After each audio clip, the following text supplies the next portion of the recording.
नमस्कार शेतकरी मित्रांनो, स्वागत आहे तुमचं इंजिनियर्स ॲग्रो फार्ममध्ये. चला तर या व्हिडिओमधून जाणून घेऊया अजोला फार्मिंग व त्याचे यामध्ये फायदे. बेड साईज 12 बाय 4 बाय 1 फूट अशी वापरलेली आहे. सुरुवातीला त्यामध्ये 25% पाणी भरून 7 ते 8 किलो कुजलेले शेण व 1 पाटी काळी माती टाकून घ्यावी. थोडा वेळ थांबून पाण्यावर तरंगणारी घाण काढून घ्यावी व अजोला कल्चर टाकून घ्यावे. यामध्ये साधारणपणे 1 किलो कल्चर आपण टाकलेलं आहे. अजोलामध्ये साधारण 20 ते 25% नैसर्गिक प्रोटीन असतात, त्यामुळे कोंबड्यांची वाढ जलद होते. तसेच तुमचा फीड खर्च कमी होतो.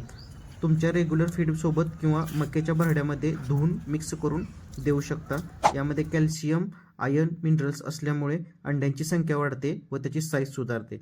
विविध विटॅमिन्स असल्यामुळे रोगप्रतिकारक शक्ती वाढते आणि पचन सुधारते. वापरताना अजोला स्वच्छ धुवून सुरुवातीला थोड्या प्रमाणात सुरू करावा. साधारण रोजच्या फीडच्या 20 ते 25% ते अजोला तुम्ही पक्ष्यांना देऊ शकता.